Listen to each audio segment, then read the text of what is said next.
Good evening, everyone. In the interest of time, I think we'll go ahead and get started now. My name is Rob Kerr, and thank you for joining us for the Parents Guide to Remote Learning webinar, sponsored by the University of Illinois Springfield Office of Continuing and Professional Education, known as CAPE. CAPE offers a variety of non-credit training programs to support professionals and businesses in the region. But central to what we do is helping educators enhance their online teaching skills. Over the past year, our ION Professional e-learning program has trained nearly 2,000 instructors from 75 institutions on innovative techniques and best practices related to online and remote instruction. This is what we do, and we are honored to now direct this expertise to support families with children that are learning remotely. For more information on our programs, go to www.uis.edu/CAPE. Tonight's topic is partnering with teachers for your students' success. We will discuss the struggles students often face while learning remotely and what parents can do to help address these barriers. During the presentation, all participants will be muted. However, we encourage you to ask questions using the chat function and participate in the question and answer session after the presentations. Please note that the webinar will be recorded, and all the presentations in the whole series, including speaker slides and the resources discussed, will be available on the CAPE website, uis.edu/CAPE. There you will also find a survey about your experience with online and remote learning that we encourage you to complete. And remember to join us on Monday, October 12th, 2 weeks from tonight, at 6 p.m. for the third session in this series, Finding Support When You Need It. Registration is free and open now at uis.edu/CAPE. Our presenters tonight are Dr. Jennifer Martin and Dr. William Mordock. Dr. Martin is a faculty member in the UIS Teacher Education Program, where her courses include managing the diverse classroom, content area literacy, and middle and high school clinical practice. She has published literally dozens of articles and books, and her research has focused on investigating theory and practice in education through the critical intersectional lenses of race, ethnicity, social class, and gender. Dr. Martin holds a PhD in education from Oakland University. Dr. William Mordock is a licensed clinical psychologist and principal of Little Flower School here in Springfield. His degrees are from the University of Notre Dame, University of Dayton, and the California School of Professional Psychology. Doc and his wife Sue have 3 children and 3 grandchildren and 2 pet rabbits. Once again, remember to post your questions during our presentation using the chat function. And now I'm going to turn it over to our first speaker, Dr. Jennifer Martin. Hi, everyone. Good evening. Thanks for joining us today. We appreciate you taking your time out from your day to share with us. So I'm really grateful to those of you that completed the survey that kind of helped us to generate the content for tonight. So if you didn't get a chance to do that, please do type your questions into the chat, and our facilitators can even interrupt me as I'm talking if you would like more clarification or if you have questions on any particular content. So welcome, and here we go. I'm going to turn my camera off for a moment. All right.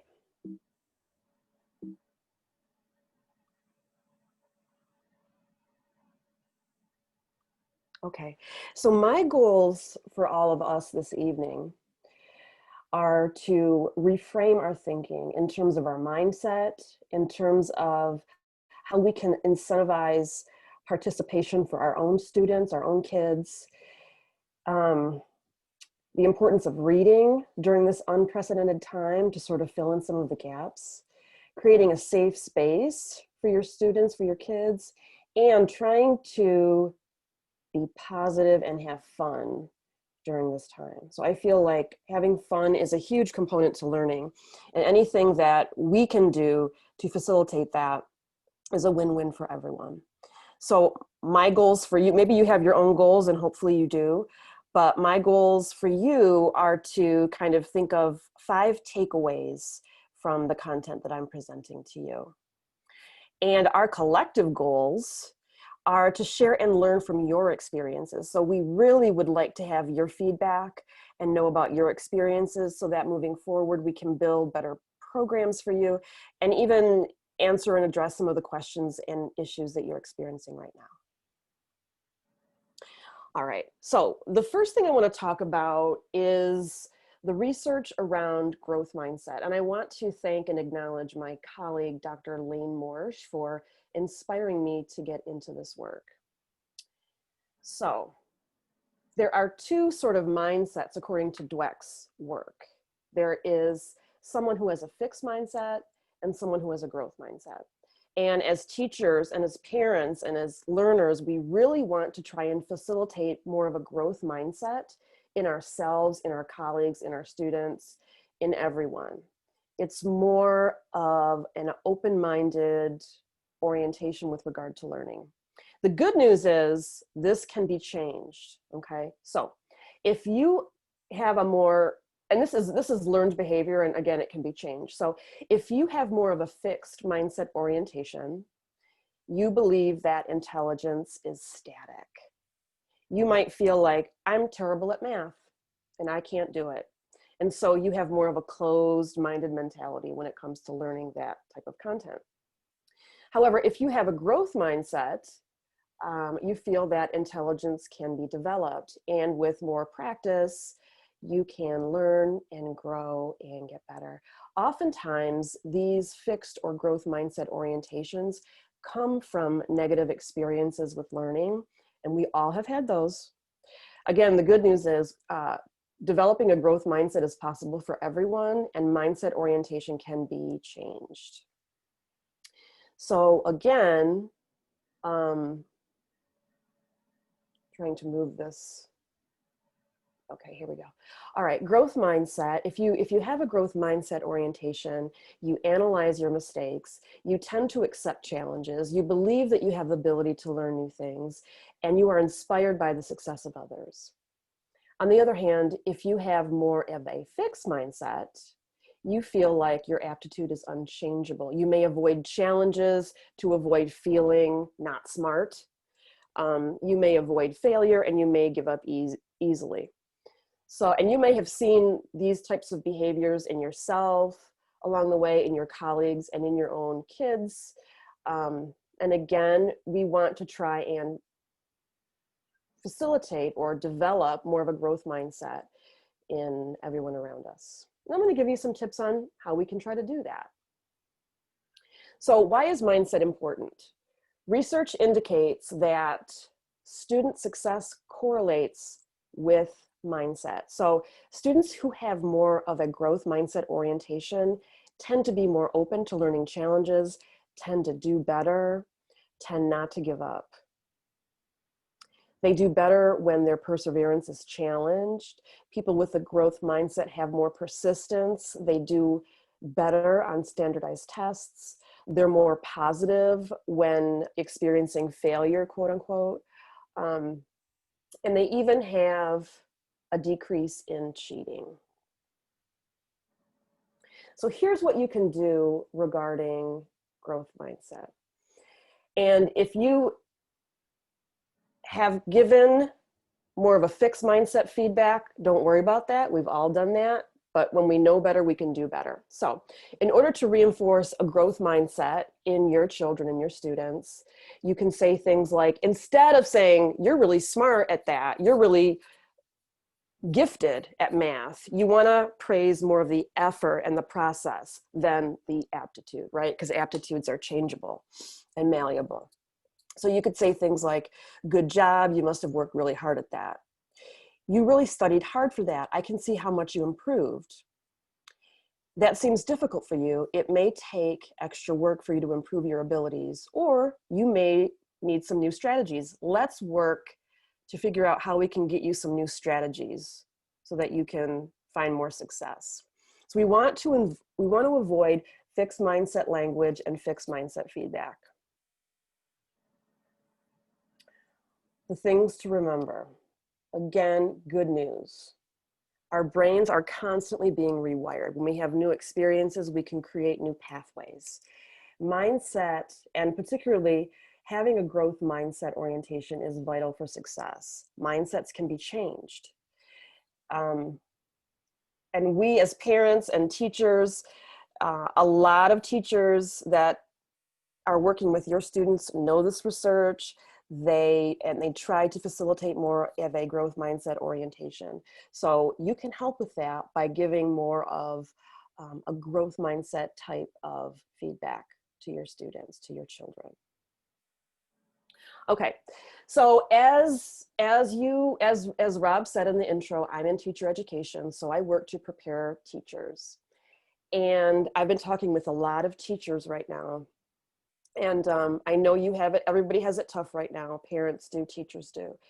And one of the biggest issues that my students and my former students who are now teachers are facing is student engagement. So they're working really hard to try and get students to participate in class, and students, sometimes they're distracted by things going on in the home, or they're wanting to do other things during the learning time. So I want to talk with you a little bit about how can we reframe the time that we're in and make the most out of it? How can we reframe this time to be more positive? And what can you do to heighten your child's engagement in that remote learning experience? All right. I feel like as parents, we can work on our own kids' participation. How can you incentivize it? So not by giving bribes, but giving rewards. So different students have different issues with what's going on right now. So the latest research that's come out is saying that very introverted kids who are really shy and don't like to speak in class, some of them are really thriving right now because they can type things in the chat and they can respond that if they're in a platform like Zoom where there's a chat function. And some very introverted students are feeling more comfortable talking because they're in a spot at home where they feel more comfortable. So whatever challenge your student is facing, talk with them about that. Try to challenge them to face that fear, and then provide little rewards. So for example, if your child is really struggling with speaking or having their camera on when and work with the teacher and see what the expectations are. Hopefully the expectations are very clear. So I tell my students, I understand if you need to take a break, if you need to get a drink of water, turn your camera off, or if you just need, it's exhausting to look at yourself on camera and other people in a two-dimensional environment. So if they need a break to turn their camera off, that's fine. So see what the expectations are, and then challenge your student to face whatever fear it is that they have, and then provide a reward. For example, I would like you to participate once in each class every day, and then reward. And so what is their favorite treat? What is their favorite video game? What is their favorite show to watch?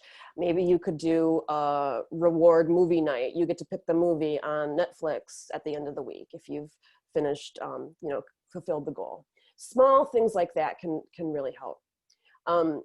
This is a scary, stressful time. So providing opportunities for something to look forward to really helps with students who have fears and anxieties. So let's get through this week, and on Saturday we'll do XYZ, inside the house or whatever it may be. Or we'll go for a social distancing bike ride, or whatever it is that they like. Try to incentivize the learning with a low cost reward. Like I said, create small, manageable goals. And these could be maybe daily goals. So every day, I really want you to make one comment in class, and start small. It could be in the chat or whatever mechanism that the teacher has provided. Try to challenge them to face their fears and meet these tiny goals that you're helping them set. Helping your student or your child with the goal setting together is really great. Pair student interests and passions with learning. So I'm going to talk about reading in a minute, but if your student likes to read, you might reward them with a new book. And again, remember that growth mindset praise. So you're working really hard, continue to do that. This is really challenging, but if you continue to work hard, you will be successful. Let's work on this together. I know this is challenging, things like that. All right, so in one of the surveys, I noticed that one of the parents indicated that it was difficult for her because one student, and I don't know what different grade range the students are, but one of their children had different technology platforms than the other student. So she was trying to navigate a whole bunch of different technologies. So I don't think that there's any advice I can give you with that, because teachers are really utilizing everything that they are given and trying to navigate themselves. But what I can say is this is really good for your students, having to navigate different technologies and learn different technology platforms, and having the opportunity and experience to be flexible. And that's going to create just new pathways in their brains and in their learning. So what can you do to help with that participation, particularly if you have multiple kids using multiple technology platforms? Having an organization meeting as a family could be a really fun thing to do, maybe over some favorite, takeout dinner or popcorn or snacks. Developing monthly calendars and daily checklists. And hopefully the teachers that you're working with have everything laid out, so you know kind of what the semester looks like, or what the, at least what the week or the month looks like. And you can take the bigger pieces and work together to chunk them into smaller, more manageable pieces.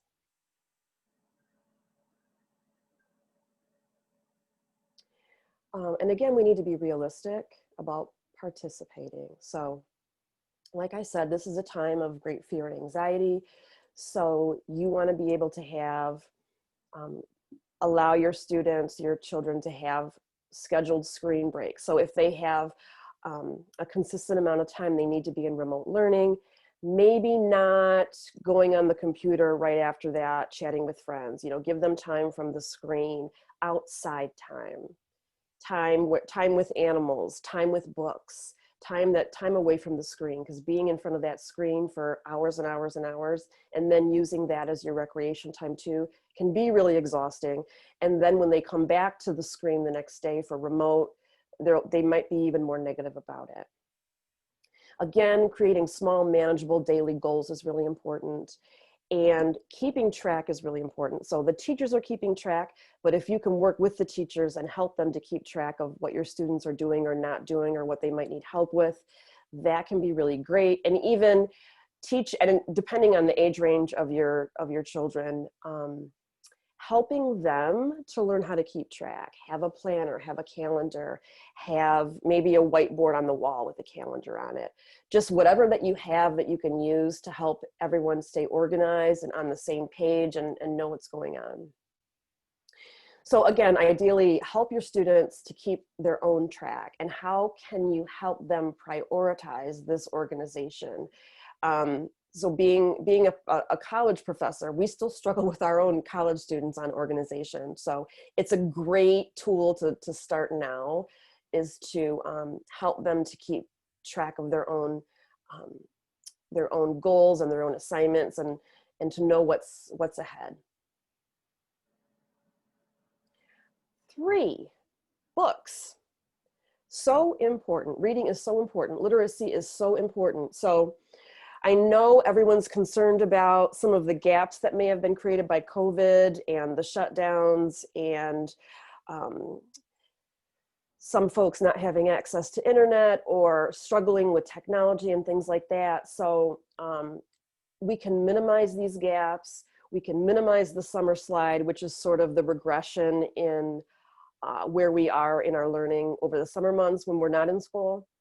We can really minimize these by reading. So if your students, if your children don't like reading, I really recommend getting them into, and I can show you some really good examples when the presentation is over, but really high interest ease of read young adult and children's books can really inspire students to get engaged with more difficult texts. I also encourage reading outside of screen time. So some people really like to read on Kindles or electronic devices or on their phones. But again, this can lead to that electronics fatigue, the computer fatigue, the Zoom fatigue.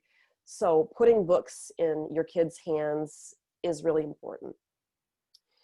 You can find, I'm going to share some resources on how to find great books that can be of interest to your students. And again, high interest books can lead to further engagement with reading. So using books as a reward can be great. Now I know some people feel like reading is a punishment. So let's try to flip that. Let's try to change that. And let's try to make it fun. So maybe read a book together. I read one sentence, you read one sentence, and that can be, you know, somehow you can make that fun. And reading separately together as a family can be great too. And I have some links here, which, and we'll share the presentation with you on the website. All right, the next thing I want to talk about is creating a safe and consistent space for remote learning. So sometimes students don't feel comfortable having their cameras on because of what may or may not be in the background, or maybe there's 3 different people in the house working from home, or 3 or 4 different students all needing to be virtual at the same time, and and there being a noise level. So if you can, try to create a safe space that's consistent for your students. And it could be tiny, but you can make it cool. So how can you create a safe, comfortable, and consistent space that's only used for remote learning, right? So when the student knows that they're in that spot, that's where the learning occurs. So nothing else occurs in that spot. So it could be a repurposed closet with twinkle lights. It could be a corner with your child's favorite objects around, calm lighting, comfortable seating, favorite objects, access to water or snacks if they need. Creative backgrounds can be fun, and you can do this really inexpensively with your friendly handy dandy internet. And you could even incorporate this safe space creation into your reward system. If you do well this week, we're gonna get you some twinkle lights for your background. For example, I like a twinkle light, so that's just an example. And I want to tell you that what I was saying, it's a real thing. So this is an article about how, and you might be feeling it too if you're working from home, that we really do need breaks from our electronics. Looking at yourself reflected back on you on screen, and other people can be fatiguing because you're not getting the verbal cues or the facial cues in person. You're having to pay super attention with your eyes, and that can be taxing. So here I have some tips for remote learning. Try to be positive and promote self-care for you and all your family members, and celebrate the small successes, no matter how small. And for a tip, here's an article that we'll share with you on the website. Finally, number 5, try to have fun. In teacher ed, I try to tell my students all the time, just try to have fun with the kids when you're a teacher. That's the most important thing. When students are comfortable and having fun and feeling engaged, that's when learning can occur. So try to stay positive. If you're feeling negative about a technology fail or about a teacher, try not to complain in front of your children. That'll just exacerbate it. We all need to vent, but try to do it, away from the student or your child, so that they don't negativity can be contagious, as we all know. Create mini challenges for your student before, during, and after the remote learning. And if one idea doesn't work, try something else. So all the things that I've presented may work for some people and not for others. So hopefully you'll try something that I've shared. So check in every day with as you know, with your children. Ask what you can do to make it more fun. Create suggestions and challenges for your student. There's no one perfect solution. Learning is a process, and remote learning is new for all of us. So try to frame this as a fun experiment, as a fun experience, and note what works and what doesn't. So if you have 4 children in the home, what may be great for one will not be great for another. And that's the, that's the art and science of being an educator. So I want to recommend this TED Talk to you. This is the research that I shared with you. It's just a short 10-minute video, and this will help you understand the power of mindset and how you can give more growth mindset feedback to your kids. And there's Carol Dweck's book, which I also recommend. These 2 books, they have truly transformed how I think about learning, and I really recommend these. You can even transform your own learning and learn how to better support your children in their learning journeys. And that is all for me. And I'm happy to take your questions, suggestions, and feedbacks toward the end. Thank you. Thank you so much, Dr. Martin. Yeah, we will be having, we will have a copy of the presentation deck on the CAPE website. I believe Melissa Andrews dropped a link in the chat there to the Parents Guide to Online Learning page that we have set up. And we'll also have copies of all of the links and material that Dr. Martin referred to in her presentation there as well. So yes, you can get copies of this entire presentation. You can get copies of all of the slides and then all of the individual resources. We're going to compile that all together. So I think we'll be Thank you, Rob. Thanks, everybody. Okay, I think there was a question, but I think I just covered that. Wonderful. Okay, so thank you very much again, Dr. Martin. Very informative, very interesting. I loved the concept of incentivizing the work. I think that's something we probably are always going to be doing, but in this time of working remotely, it is just so much more important right now. So very helpful talk. I do appreciate it. I'm going to bring on our second presenter now, Dr. William Mordock, principal of Little Flower School. And I'm going to pull up your slides here real quick, Dr. Mordock. That. And got it. Okay, I'm going to share my screen.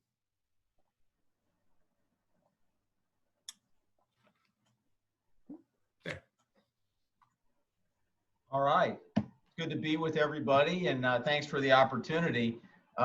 Rob pulled up my slides because I'm not as tech savvy as Dr. Martin, and I'm not sure how to do all that and how it works, but anyway, they're up there, or they're gonna be up there, and I just like to start by telling you what I do here in town. I'm principal of Little Flower. It's a medium-sized Catholic school just a few miles from UIS, and we are currently doing in-person classes, and we have some students remote. About 5% of our parents elected to go remote, but we were all remote. And I just want to spend a few minutes talking about how we flipped everything last March.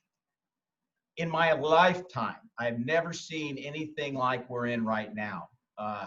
The challenges, I think back to March 13th, and just that week before, we kind of got an idea that school might be canceled or might be postponed for a bit.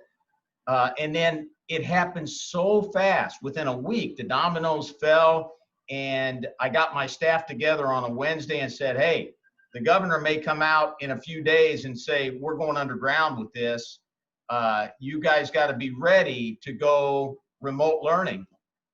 And within 4 days, we went from being in person to being fully remote. And that was very difficult for the students. I'll never forget one student on the Friday afternoon on the 13th. And I just made the announcement that we wouldn't be back in school on Monday. And this 6th grade girl comes up to me with tears in my eyes, and in her eyes, and in mine too. And she goes, Doc, I asked her, I said, why are the tears there? She said, I don't know if I can pass my classes without being in school. And I didn't know what to tell her except, hey, we'll take care of that. Let's just take it one day at a time. And I think that kind of personified a lot of the uncertainty that was taking place back then. So by Tuesday of the next week, we decided we were going to do a little hybrid model of parents coming in to getting some paper and pencil things and taking them home for the kids, but that we were in Google Classroom, Zoom, Google Meets. These were all the new jargon and lexicon where we pivoted to the remote way of delivering education. And I got to tell you, it was tough on parents and it was tough on teaching staff. You know, I have teachers there, a few teachers who really need control, and they found it very difficult to manage the classroom at a time when they were just connecting with either Zoom or Google Classroom, where they just give assignments online, didn't know what to expect out of the kids. So a couple weeks of hit and miss a little bit, and I had to rein a few teachers in because they were expecting to get the same kind of productivity. I've got to tell you, it's a different thing. It's a different world. Remote is not the same as in person. We had to alter our expectations. And I had parents coming to me that first week saying, this is impossible. I've got to do my job. I'm not a teacher. I don't know how to teach my kids. And I'm pulling my hair out. You're asking me to do all these assignments and turn them in. So we learned and we pulled back a little bit. And I think 186, and we certainly did as Catholic schools, eliminated grades. And we tried the best to keep on track academically. And I think we did a pretty good job. We found that sweet spot between expectations and what the students were able to produce. And Dr. Martin talked about just that engagement. That was so important in those few weeks. And, you know, she also said we're still newly doing this remote. It's kind of new. It's still new. We're still hit and miss in some ways. So I'm going to talk about that in my remarks here going forward. Now I'll get to my first slide. And I'm also a clinical psychologist in addition to being a principal. So I'm also interested in what this does to children and parents in terms of the big picture. And when I talk about balance in life, and think about your children now, you think about balance, you want as parents to achieve an effective balance with your kids and what they're doing. And here's kind of the key areas: school, family, friends, physical exercise. And in that, I also include physical fitness and sleep and sports and all that kind of thing together. And then also private personal time. And as a parent, you got to say, hey, how are things going in each of these areas? And are my children getting the right balance? And family there, you know, we got quality time. That's that connectedness things. Are they doing chores?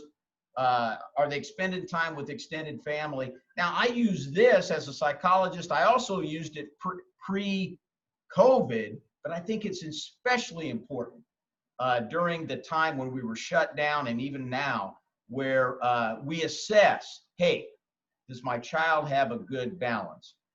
Dr. Martin talked about fun. It's important to have some leisure and fun built in. Social relationships are so important.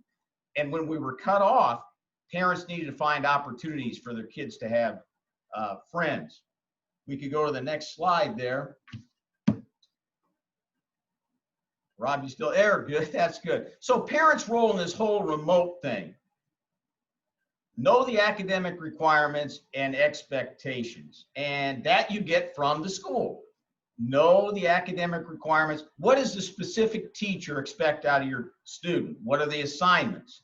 And if you know it, you can help your child focus in on what's important, when are they due, and you can help them get it in. The other thing, parents and grandparents, a lot of grandparents are doing this, set the academic expectation with your child. Hey, this is what I expect out of you. This is what your school's doing right now. Here is what I think you ought to be doing. And here's success and here's not success. So keep a positive mindset, and here's what you set the bar, in other words. Dr. Martin talked about the learning space. It's important to have a spot for your child to learn that's free of distractions, not having the dog, or in my case, the rabbit come in, and I've got a boy playing ball right outside here and I keep looking out. You know, kids are going to do that. But do the best you can to have like a desk and the school supplies.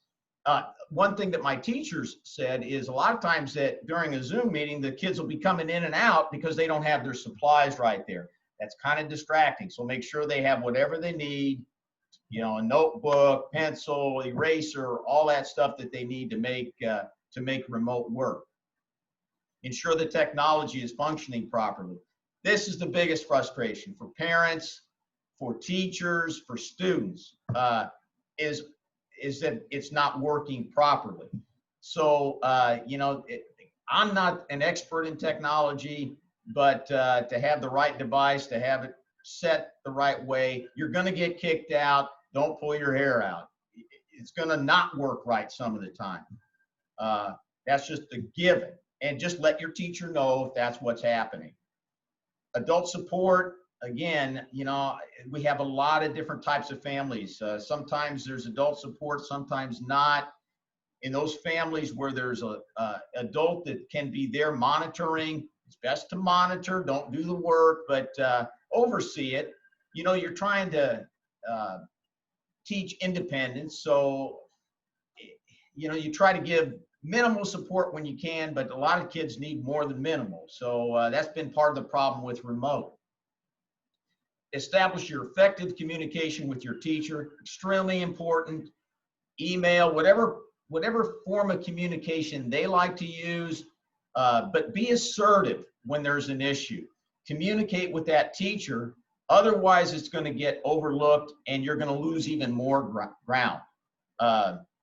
So I say communicate with the teaching staff, with the administrative staff at the school, and be assertive. And most of all, don't panic, stay calm. It's grade school. We're going to catch everybody up when this thing turns around. So, you know, kids are emotional sponges and they look to you. So you want to kind of stay pretty cool on things. Okay, I just want to take just a minute or two to talk about kids' motivation. You know, we're talking about how to keep them engaged. Some kids are intrinsically motivated. They've like got to drive on their own. Intrinsic means that's the way they are. They're born that way. And you know, you don't have to really motivate them in any way. They're going to get it because they like to work for grades. They like to work for praise or what the teacher thinks, or just they just do it. They're like on autopilot. You're lucky if you got one like that. Most kids are extrinsically motivated. They're motivated by things that they get, things that, what good will come out of it for me. So the rewards that Dr. Martin was talking about, both cases, the parents should determine the expectation and set the bar. Now, isn't it kind of funny how in some families you've got kids who you're the same parents, you have one that's intrinsically motivated and one that's not. It's certainly easier with the intrinsically motivated ones, but you got to parent both types. So in my next slide, I just give some ideas for incentives, and you can earn tech time, earn treats, earn good grades. These are rewards for things. Earn a field trip to a favorite destination. You can have short-term rewards for like a day's worth of work, or longer-term rewards for you know, an A on a test after a week's worth of work or a paper done. But if you've got an extrinsically motivated child, you've got to come up with your grab bag of, hey, you do this, we can do something special for you. So you keep it lighthearted. And I think that to come back to the big picture a little bit here, you know, remote is hard because it's hard to keep focused, a child focused for a long period of time. And, you know, we've got kids at Little Flower from preschool all the way to 8th grade. And there's a big developmental difference between a preschooler or a kindergartner to an 8th grader. So, of course, attention spans, you hope, get longer as kids get older. But I'm telling you, 5 hours, 6 hours is so hard to maintain attention for that amount of time in front of a computer. So you need breaks. You need to be able to walk away from it. I'd say 3 hours a day is about the max you can expect from a grade school kid to be online and actually listen to lectures. So beyond that, I would say, hey, keep your expectations realistic. It's not the same as in-person learning. And I don't, for grade school age kids, I do think it, you know, we're doing the best we can until we can get back into a classroom. That's kind of the way I think it is. So summarize then, this is what we've got right now. Keep good relationship with the teaching staff going on. And if there is a problem, get a hold of the teacher who can help correct it. So that's about what I've got. And there's some resources for you that you can put up or that'll be up. These are things that you can read that kind of reinforce what I've said and give you some more ideas on how you can apply it to your own situation. That's wonderful. Thank you, Dr. Mordock. And we will have all of those resources up on that website, along with a recording of this webinar. We do have time for questions for Dr. Mordock or Dr. Martin. If anyone would like to type them out in the chat, we do still have time, and we'd love to be able to answer any specific questions or concerns that you might be dealing with. We'll give you a second here to see if there's any questions before we adjourn for the evening. You know what could be fun also is if parents have any resources of their own to share. Ooh, that is good. Yeah, maybe we could add a web form to that website where people could add some resources. And we also do have the survey up there. We do encourage everyone to complete it. It's pretty quick, and we're going to be compiling that information and using that to share for perhaps future webinars and ways of serving parents and maybe some barriers and concerns that we're unaware of. So definitely encourage everyone to fill out that survey and visit the CAPE website, which has been linked. There's a couple different links in the chat. So it looks like if there's no further questions, then I just want to sincerely thank Dr. Jennifer Martin and Dr. William Mordock for their time. What a great topic tonight. Thank you both very much. And please, everyone, remember that there will be a recording on the CAPE website. And don't forget to join us for the third session in this series. On October 12th at 6 p.m., we will have Finding Support When You Need It. Registration is free and ongoing right now at www.uis.edu/CAPE. Thank you. Good night, everyone. Have a great evening. Thank you. Good night. Good luck.